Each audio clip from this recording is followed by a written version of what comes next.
होना, एकमात्र श्री जी की गुलामी को ही स्वीकार करना। महाराज जी, उस दिन से दिल को कोई निचोड़ रहा है, मतलब जैसे कोई भीगे कपड़े को निचोड़ा करे, तब से बहुत विचलित हूँ महाराज जी। किसी बात में मन नहीं लग रहा, विकलता से महाराज जी इस विकलता को शांत करें। किस बात की विकलता? कि शरीर मतलब सिर्फ मम्मी पापा की बस आपकी बच्चों में बस उन्होंने भी राजी है, बस आप ये जो आप जाने की बात अभी तक आपसे मतलब मिलन हुई वो बात नहीं हुई जो होनी चाहिए। हमारा नाम दे दीजिए, हमें स्वीकार कर ये संसार से बस घोर वैराग्य हो जाए और आपकी शिक्षा में बस अखंड भक्ति और अखंड, हमें और कुछ ना चाहिए। आप नाम जब करो, नाम हम आपको एक आंतरिक बात बता दें, यदि आप हमारी बात मानोगे, हम कोई मतलब सिद्धि या चमत्कार की बात नहीं करते, तो तुम्हारे खोपड़ी में प्रेमानंद बैठा मिलेगा।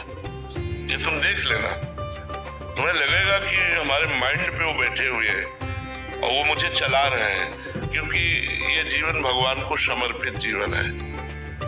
अब किंचन मात्र इस जीवन में अपना अस्तित्व नहीं है।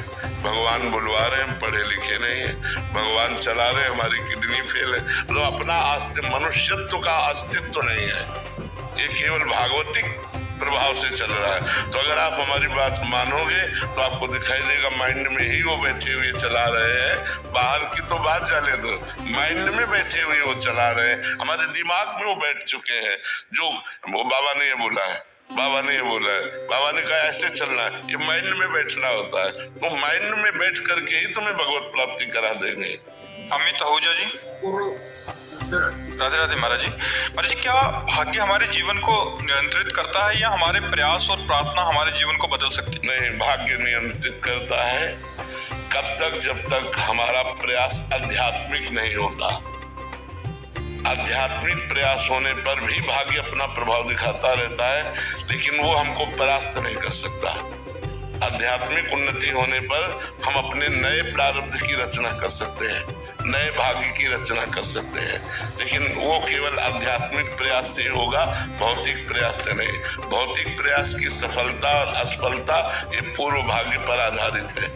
हानि लाभ जीवन मरण जस अपजस विधि हाथ, विधि माने विधाता के हाथ में जो तुम्हारे कर्मों के अनुसार विधान रख दिया गया है। अब उसको भोगते हुए हम नए जीवन को, हाँ, तो हम उस आध्यात्मिक मार्ग से ही चल सकते हैं, तब हम प्रकाशित कर सकते हैं नए जीवन को। नहीं तो वो कर्म के आधार पर, भाग्य पर ही निर्धारित रहेगा।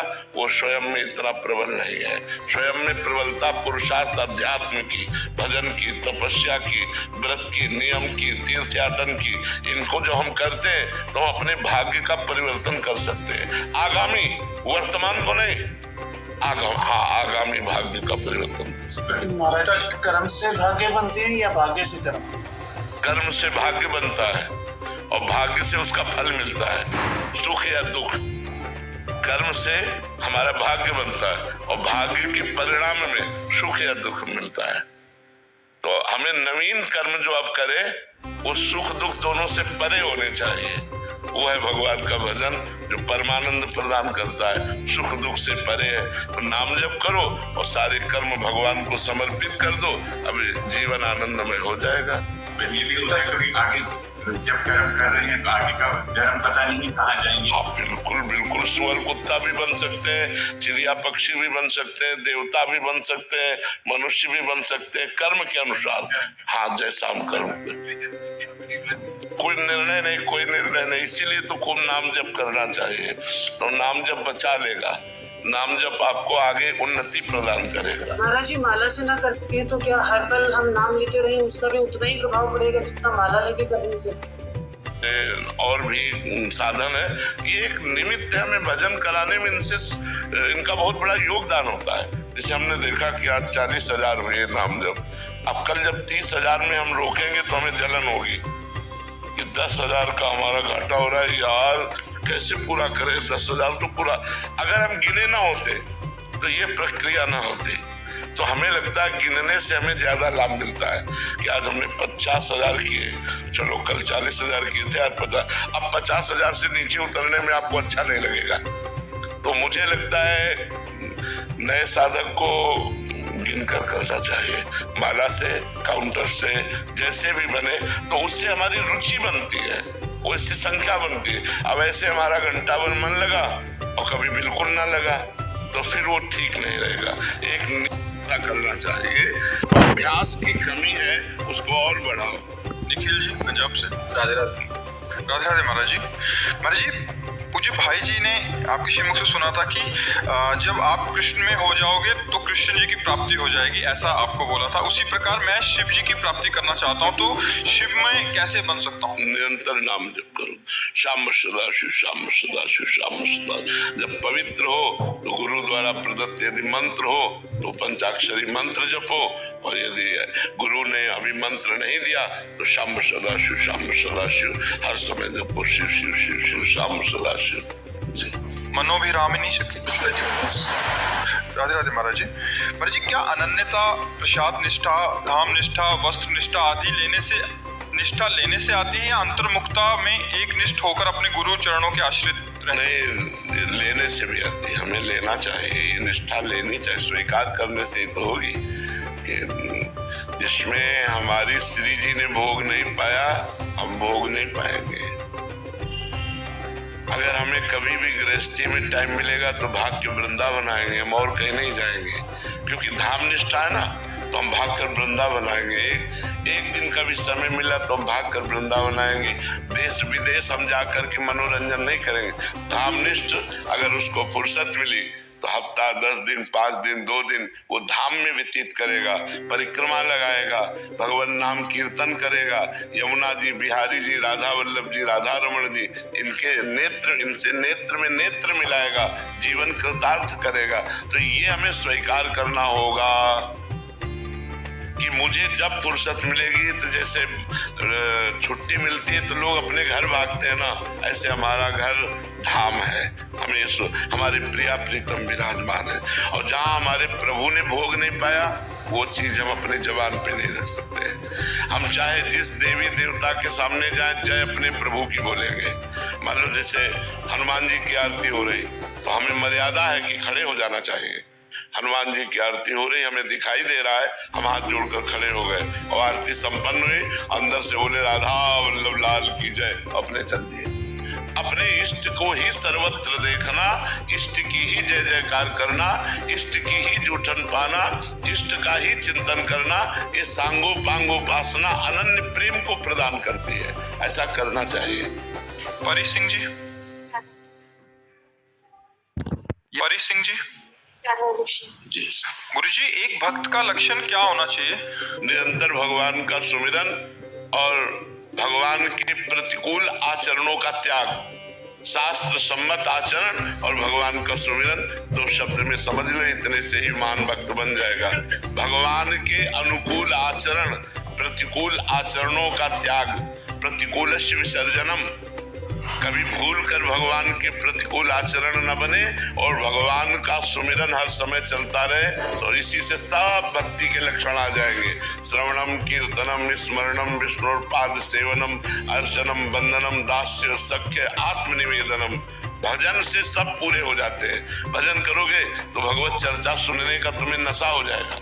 जैसे आप लोग बैठे हैं, क्या सुनने आए? भगवान की बातें सुनने आए ना, तो आप लोगों के हृदय में जिज्ञासा हुई ना, कैसे भगवान है, क्या भगवान का विषय, क्या भगवत मार्ग है, चलो संत के पास चलते हैं। ये अनेक जन्मों के जब पुण्य एकत्रित होते हैं तभी सौभाग्य मिलता है जो आप सुन रहे हो। बड़े भाग पाइब सत्संगा और बिना प्रयास होए भवभंगा। संतों का संग भगवान की कृपा से होता है, और सत्संग मिला कि संसार के दोष दुर्गुण नष्ट होना शुरू हुए और सद्गुण दैवी संपदा प्रकट होने लगी। भगवान प्रसन्न हो जाएंगे। ध्यान क्यों अटकता है? अभ्यास नहीं है। अभ्यास नहीं, अभ्यास करो, ध्यान एकत्रित होने लगेगा। अभ्यास योग युक्तेन चित्त सानान्यगामिना। ऐसा अभ्यास करो कि चित्त कहीं बाहर जाए ना, प्रभु में लगा रहे। अब अभ्यास नहीं किया इसलिए भटक रहा है। अब जैसे हमसे कहा जाए पिस्तौल रख दो, गोली रख दो, तो गोली मारो, तुमने क्यों? कभी भरा ही नहीं, कभी निशाना ही नहीं लगाया। लेकिन आर्मी वाले से बोलो, ऐसे देखते फटाक से मार देगा। क्यों? उसने अभ्यास किया है, उसने अभ्यास किया है। ऐसे ही जैसे अपने लोग हैं, बचपन से अभ्यास किए भगवान के भजन का, 1 सेकेंड लगा खींच के अपने स्वरूप में अब आपने अभ्यास संसार का किया है, तो जब माला लेके बैठोगी तो देवरानी नजर आएगी, दमाद नजर आएगी, बेटी नजर आएगी, परिवार नजर आएगा। उसने ये कहा था, उसने वो कहा, और माला चल रहा है। क्योंकि अभ्यास नहीं किया ना, तो मन भटक रहा है। अभ्यास करो, अभ्यास योग युक्तेन चेतसा नान्यगामिना, भगवान कह रहे तुम्हारा मन कहीं जाए ही ना, ऐसा अभ्यास करो। तो धीरे धीरे नाम जप करो, धीरे धीरे अभ्यास से वो क्रमशः धीरे धीरे बस में हो जाता है। मारुति महाराज जी नासिक से। राधे राधे महाराज जी। महाराज जी मैं गृहस्थ आश्रम में हूँ। महाराज जी गृहस्थ आश्रम के सटकर्म, यजन, याजन, अध्ययन, अध्यापन, दान, प्रतिग्रह, महाराज जी इसका विवरण। अरे भैया ये सब ग्रंथ में लिखे रह गए, अब कहाँ चल रहा है? बहुत विचित्र खेल है, अब कहाँ चल रहा है? जो सटकर्म लिखे हुए हैं अब कहाँ रह गया है? शास्त्र की पद्धति के अनुसार जीविका करना, ये तो बड़ा दुर्लभ विषय हो गया। कोई बिरला ऐसा होगा जो शास्त्र के अनुसार अपनी जीविका चला रहा हो, नहीं तो बड़ा मुश्किल है। अध्ययन करना, अध्ययन कराना, शास्त्र के अनुसार जो मतलब है, यज्ञ करना, यज्ञ कराना, दान लेना और दान देना, बहुत कठिन बात हो गई है। त्रिकाल संध्या करना, तीनों काल संध्या करना, बलि वैश्य देव करना, रोज ब्रह्म तर्पण करना, रोज गायत्री अनुष्ठान करना, अपने धर्म से चलना, ऐसे ब्राह्मणों के लिए वंदना की गई है जो पूरे जगत का मंगल करने की सामर्थ्य रखते हैं। ऐसे ब्रह्म अब शास्त्रों में लिखा रह गया है, शास्त्रों में लिखा रह गया। कोई, हम ऐसा नहीं कहते कि नहीं कोई पालन नहीं करता होगा, पर कोई करोड़ों में। अब जो अवस्था यज्ञोपवीत धारण करने की है वो उद्दंडता में व्यतीत कर रहे हैं। यज्ञोपवीत का कौन से ब्राह्मण बालक जो गुरुकुल में है, जो माता पिता के अनुशासन में धर्मज्ञ पुरुषों के घर में, उनकी बात तो अलग है। नहीं, कौन 4 बजे उठकर ब्रह्म मुहूर्त में माता पिता के चरण छूकर स्नान करके और देव तर्पण, गायत्री जप अनुष्ठान, कौन?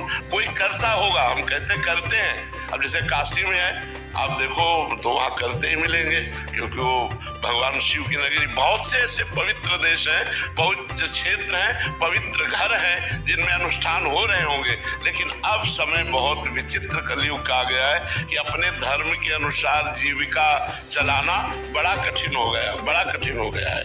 बहुत विचित्र समय आ गया है। तो इसलिए हमें लगता है धन्य है उनका जीवन जो शास्त्र के अनुसार अपने जीवन को व्यतीत करते हैं।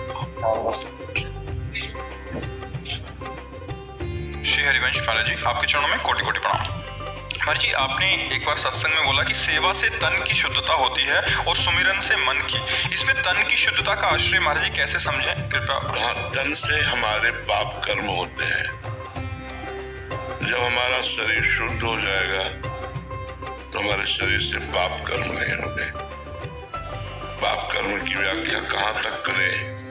जो धर्म विरुद्ध है, शास्त्र विरुद्ध है, जिसमें किसी को दुख पहुंचता है, किसी की हिंसा होती है, ऐसे कोई भी कार्य जिसका शरीर शुद्ध हो गया है उससे नहीं होगा। शरीर शुद्ध होने को तो निष्पाप शरीर, पवित्र शरीर, वो जहाँ चरण रख दे वो स्थान पवित्र हो जाए।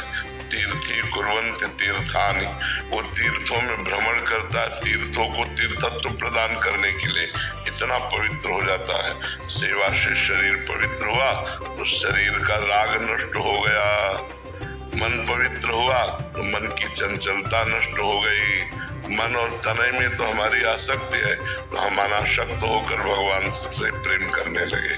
तो हमारा शरीर जब तक अपवित्र है तब तक इसमें राग रहता है, और जब शरीर पवित्र हो जाता है तो इससे भी वैराग्य हो जाता है। तो जब शरीर से भी वैराग्य हो जाए, कोई पाप कर्म न बने, तो समझना चाहिए शरीर पवित्र हो गया। और जब मन निरंतर भगवान का चिंतन करे, भगवान के चिंतन में पुलकित हो जाए, रोमांचित हो जाए, तो समझना चाहिए मन पवित्र हो गया। जब मन और तन पवित्र हो गया तो भगवान का स्वरूप अपने आप अनुभव में आने लगता है। महाराज जी आपके श्रीमुख से सुना है कि मूल तो मन ही है महाराज जी, शरीर की क्रियाएं कराने वाला। हाँ, पर मन लगा शरीर में है ना, मन शरीर में लगा है।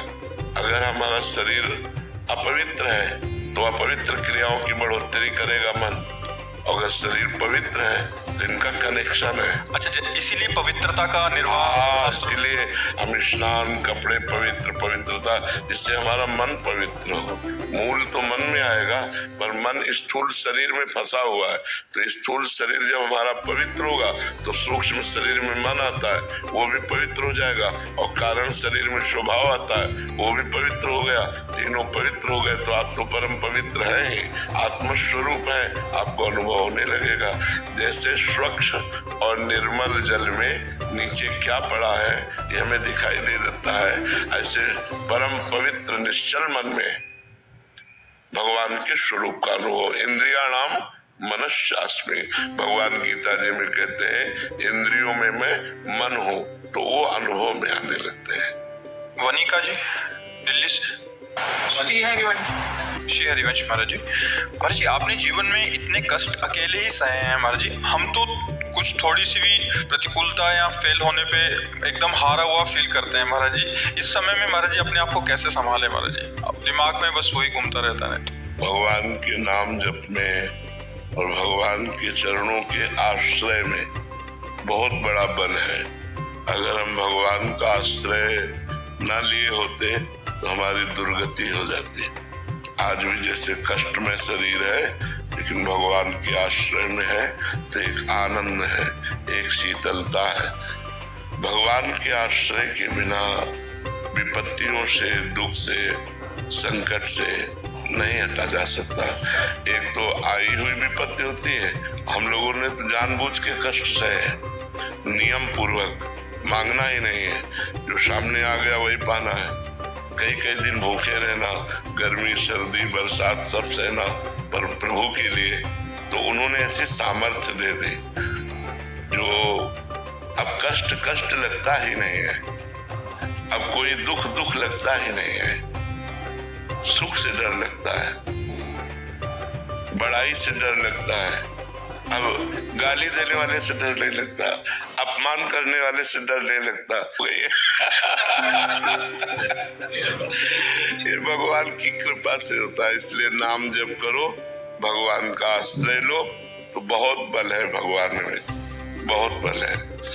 सबसे बड़ा अगर जीवन में कष्ट कोई अनुभव में होता है तो अकेलापन का होता है, नहीं होता है? कोई तो हो, यहाँ बचपन से कोई नहीं है, प्रभु के सिवा ना आप भी है, अब तो आखिरी फिल्म चल रही है तो जीवन के पूरी जीवन की फिल्म थी, अब उसका अंतिम निर्णय चल रहा है, कब राधे श्याम हो जाए। ये तो पक्का बच्चा, आज नहीं तो कल नहीं तो परसों नहीं तो बरसों चाहे निकल जाए, पर जाना तो है। इसका नाम मृत्यु लोक है, मृत्यु लोक में जाना तो पड़ता ही है। तो हम सबसे बड़ी बात बता रहे हैं, यदि भगवान को अपना दोस्त मानोगे, भगवान को अपना मानोगे, तो कभी निराश नहीं होगे। तो नाम जप और भगवद आश्रय, ये दो बातें ऐसी है